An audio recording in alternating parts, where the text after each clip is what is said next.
もし部屋で2人きりになったその人があなたを殺したい衝動に駆られていたら、2019年3月9日、アメリカカリフォルニア州コーコラン。お前まさか。コーコラン州立刑務所では朝の見回りをしていた一人の看守がとある雑居房の前で立ち尽くしていました。その中から看守を眺めニヤニヤと笑みを浮かべているその男はジェイミー・オスナ。殺人罪で終身刑を言い渡され2年間この雑居房で過ごしていた男でした。実はオスナは収監されてから今まで一人でこの雑居房を利用していたのですが、つい2日前別の囚人が同じ房に入れられることに。しかし刑務所のその判断は間違いだったと言わざるを得ません。まさかお前刑務所の中でまで。オスナは見知らぬ女性を散々にいたぶって殺害した挙句、裁判でも遺族を嘲笑う態度を見せた人の心を持ち合わせていない凶悪犯。そんなオスナと同じ房に入れられた囚人は彼の手でバラバラにされてしまったんです。刑務所の中でバラバラ殺人を犯した男、ジェイミー・オスナ。一切人の心を持たないこの男の底知れぬ凶悪さとは。刑務所という空間の中でなぜ彼は看守の目をごまかせたのか。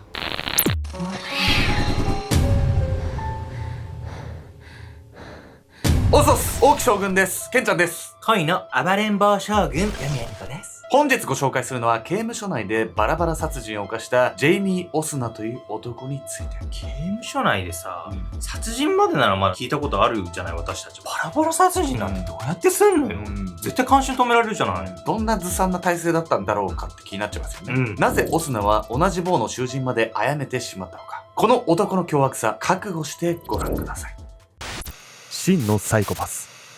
2019年3月7日、アメリカカリフォルニア州コーコラン。この日、州立刑務所に一人の囚人がやってきました。規律を守り、余計なトラブルは起こさないように。看守から忠告を受けたその男の名はルイス・ロメロ。27年前に女性を殺害し、終身刑を言い渡された殺人犯でした。ルイスはこの27年間、別の刑務所に収監されていたのですが、仮釈放の期日が近づいたこともあり、このコーコラン州立刑務所へ移送されたんです。ここがお前の部屋だ。そうやって看守がルイスを案内したその雑居房には、すでに一人の囚人が収監されていました。よろしく。にやりと笑いながら一言そうつぶやいた男の名はジェイミー・オスナ。ルイスと同じく殺人罪で収監されている男。そしてルイスはこの時、オスナのその笑顔にどこか不気味さを感じながら雑居房へ足を踏み入れました。その不気味さの正体はこの後すぐに明らかになるんです。おい、まさかお前、これはなんだ。ルイスがコーコラン州立刑務所へやってきて2日が経った3月9日、オスナの雑居房を訪れた看守が目にしたのは壁一面に書かれた謎の文章、千の顔を持つ男。その文字は明らかに人の血で書かれていたんです。これってさ、もうオスナが同じ房に入ってきたルイスを殺して、そのルイスの血で文字書いたってこと？壁に。お察しの通りなんです。そしてね、この壁に書かれていた千の顔を持つ男というね、文字なんですけど、動画のね、後半でも出てくるので、皆さんもね、しっかりとこう、覚えて見ていただければと思います。看守がオスナの雑居房を確認したその時、そこに2日前にやってきたルイスの姿はすでにありませんでした。その事実が物語るのは、このジェイミー・オスナという男の底知れない凶悪さ。同じ房に入れられた囚人をも殺めてしまったこの男は一体何者なのか。1988年3月7日、オスナはカリフォルニア州カーン郡の都市ベーカーズフィールドで生を受けます。オスナの幼少期は決して恵まれているとは言えないものでした。この生意気なガキめ。まだ5歳のオスナを木に縛り付け、何度も鞭を振るうママ父。母親はオスナの生後間もなく離婚し、この男と再婚。ママ父はオスナを気に入らず、いつもそうやって暴力を振るっていました。さらにオスナは叔父からも暴力を振るわれており、周囲の大人たちに邪険に扱われる幼少期を過ごしたんです。このようにしながらみるみる性格を歪ませていったオスナは、10代になると学校にも通わず、地元のギャングとつるむように。以降は違法薬物の乱用や暴行事件などで刑務所に出たり入ったりを繰り返す日々。そしてオスナが23歳を迎えた頃、ついにこの男の本当の恐ろしさが明るみに出されるんです。すでに筋金入りの犯罪者じゃないのこいつ。本当に恐ろしいってまだ何があんのここからのね、オスナの行動はね、もう狂ってるとしか言いようがないんです。お客様、おられますでしょうか？フロントでございます。2011年11月13日、カリフォルニア州ベーカーズフィールドのとあるモーテルでは、従業員が困ったような顔で客室の扉をノックしていました。その部屋の女性客はしばらくこのモーテルで暮らしていたのですが、この5日ほど部屋にこもりっきり、女性が一切姿を見せないことを不審に思った従業員は、やむを得ず部屋の様子を伺うことに。そして彼がマスターキーで扉を開いたその時、うわー！客室の扉を開けると同時に悲鳴を上げた従業員。彼の目の前には、背中にハサミとナイフが刺さったままの女性の遺体が転がっていました。亡くなっていた女性の名はイベット・ペナ。猿グッズをした状態で亡くなっていたことから、彼女が何者かに拷問されていたことは明らか。そしてペナを殺したのは、そう、ここまで紹介してきたジェイミー・オスナ。6人の子供を持つシングルマザーのペナとオスナが知り合ったのはつい数日前のこと。彼女はオスナと知り合ったその日、この部屋に監禁され、彼から散々に暴行を受けた挙句殺害されていたんです。実はオスナは犯行後すぐにモーテルで女を殺したと自身の妻に話していました。その話を聞いた妻は警察に通報もしていたのですが、警察はいたずらだと考え取り合わなかったんです。しかし遺体が発見されたことで警察は再びオスナの妻に事情聴取。こうして逮捕されたオスナは殺人罪で起訴されることに。女性と会ったその日にホテル行ってさ、何を思ったのか拷問して殺しちゃったってことでしょ。それでなんかこの女性と何かトラブルがあったんじゃないの？実はですね、オスナは痛ぶるターゲットを探していただけなんです。そしてオスナは逮捕された後も遺族や世間に対してその凶悪さを見せつけてくるんです。千の顔を持つ男。モーテルでペナを殺害した罪で逮捕されてからというもの、オスナは約6年にもわたり無実を主張し続けました。しかし2017年12回目の公判を迎える直前、メディアのインタビューに答えたオスナは突然その主張を一変させるんです。イベット・ペナを殺したのは俺だ。次の公判で罪を認めるつもりだ。そしてこの時オスナは世間からある異名で呼ばれるようになっていました。その異名とは千の顔を持つ男。その言葉が意味するのはオスナの顔に入れられたタトゥー。そう、オスナは裁判が行われる最中、自身の顔に次々とタトゥーを入れていき、この時には顔一面を覆うほどのタトゥーが刻まれていたんです。千の顔を持つ男の異名は、そうやって後半のたびに様変わりしていくオスナの顔にちなんだものでした。千の顔を持つ男ってさ、オスナが最初の方にさ、棒の壁に血で書いてた文字よね、これね。っていうかちょっと気になったんだけど、裁判中にタトゥー入れまくってると何も反省してないじゃないのよ。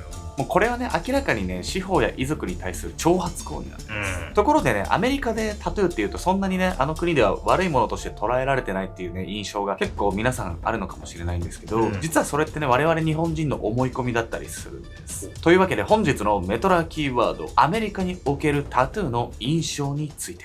2012年、アメリカの調査会社ザ・ハリスポールがタトゥーに関する世論調査を開始。結果、成人の 45% がタトゥーを入れている人にはいい印象がないと答えました。アメリカの企業の採用担当者もタトゥーがある求職者とない求職者ではタトゥーのない求職者を選ぶと話しています。腕にタトゥーを入れている従業員が仕事中は長袖しか着用を許されなくなったという話も。アメリカでは当たり前に受け入れられているかに見えるタトゥーなんですが、このように不良のイメージを持っている人は意外にも多いんです。2017年5月14日、顔一面にタトゥーを入れた状態で法廷に現れたオスナはインタビューで宣言した通り自身の罪を認めます。しかしその場で彼が語った犯行動機は遺族が怒りを覚えずにはいられないものでした。イベット・ペナを殺したのは俺だ。人を殺すスリルを楽しみたかったんだ。さらにオスナはこう続けます。俺はあいつを買ったんだよ。ペナは薬をやると喜んで股を開いたぜ。おーい、聞いてるか遺族のみんな。あんたの娘は役付けのだったんだよ。オスナは傍聴席の遺族に向かいおどけたように手を振りながらそう言い放ちました。このように遺族や裁判官に対し挑発的な態度を取りながらも罪を認めたオスナ。この日彼は仮釈放なしの終身刑を下されることに。そしてその刑が言い渡されるや否や、オスナは満面の笑みでぐっと親指を立ててみせました。そう、もうお察しの通りオスナが被害者ペナの殺害を認めたのは両親の呵責からではありません。彼は前回の公判で検事から次のように言われていたんです。被告人の罪は死刑に値するものですが、自分から罪を認めれば死刑は免れられるでしょう。そう、オスナが被害者ペナの殺害を認めたのは司法取引に応じて罪を軽くするため。終身刑は彼の狙い通りの判決だったんです。理解不能すぎてさ、腹渡にえくり返るわよ、本当に。遺族に向かってさ、殺した当の本人が手を振るなんて何考えてんの、本当に。本当にね、彼はね、人の心を持ち合わせていないんじゃないかとも思いますよね。そして、刑に服すその中でも彼のね、強行というのは止まらないんです。悪趣味なネックレス。終身刑を下されカリフォルニア州キングス郡刑務所からコーコランの州立刑務所へ移送されることになったオスナ。彼が過ごしていた雑居房に同じく殺人を犯したルイス・ロメロがやってきたのはそれから2年後の2019年3月のこと。ルイスはもう20年以上刑に服しており、刑務所内での真面目な態度もあって時期に仮釈放を控えていました。しかしオスナと同じ雑居房へ入ったことが彼にとって運の尽き。2019年3月9日早朝、オスナの雑居房を訪れた看守はそこに広がっていた光景に言葉を失っていた。お前まさか。雑居房の壁には赤い血で書かれた千の顔を持つ男の文字。オスナはその文字を背に看守に視線を送りながらも不敵に微笑んでいた。そして彼の足元には2日前にこの雑居房へやってきたルイスの首が転がっていた。生首になったルイスは目玉をくり抜かれ、その口は耳まで裂かれていた。さらに看守が気になったのはオスナの首に巻かれていた不格好なネックレス。ひょっとしてそいつはルイスの。青ざめた表情で何かを言いかけた看守。オスナはにっこりと笑うと続けてこう言った。いいだろう、あいつの体のパーツでネックレスを作ったんだ。何もうキモすぎる。体のパーツで作ったネックレスって何よそれ。なんかそんなものをね、平気で身につけられるのもやばいんですけおど、かしいよ。同じ棒のルイスがバラバラにされるまでね、看守たちが誰も気がつかなかったっていうのも怖いというか気持ち悪いっすよね。ひどいわ。オスナは雑居房の中にあったカミソリと糸を使い、手製のノコギリのようなものを使ってルイスの遺体を解体したんです。そんな即席の凶器で遺体をバラバラにしようとすれば相当な時間を要するはず。それにもかかわらず看守が遺体を発見したのはルイスが無残にバラバラにされた後のことでした。犯行が行われていた深夜にも2人の看守がオスナの雑居房へ見回りに来ていたんですが、その2人は確かにルイスの生きた姿を確認したと報告していました。ではオスナは看守たちが見ていないわずかな隙を突きルイスを殺害したというのでしょうか。違うんです。オスナの犯行が目撃されなかったのは看守たちが見回りを徹底せず虚偽の報告をしていたから。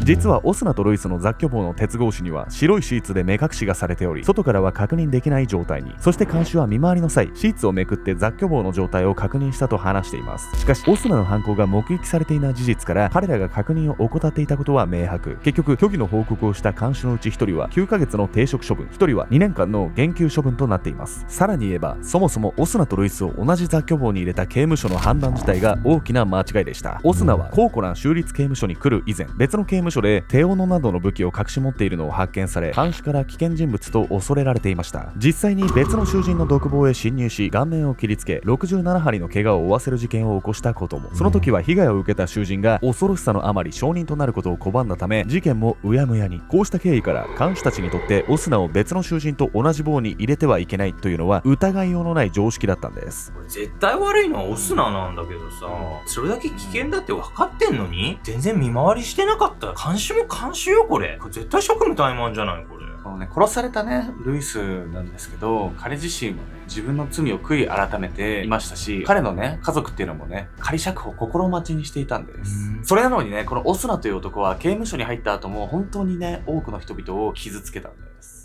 殺害されたルイス・ロメロの姉ドーラは事件を受け次のように語りました。ルイスは単なる囚人ではなく私たちの家族なんです。私たちは彼を愛していました。ルイスが家に帰る日をずっと夢見てきましたが、その望みは永遠に絶たれてしまいました。事件後精神鑑定を受けたオスナは境界性人格障害、反社会性人格障害、統合失調症など多数の精神疾患を患っていると診断されました。結果責任能力なしと判断された彼は精神科病院へ移送されることに。不思議なのはやはりこれだけの危険要素を備えた男を前にして看守たちが厳重に見張らなくても大丈夫だと考えていたこと。人は自分が痛い目を見なければどこかで油断してしまう生き物なのかもしれません。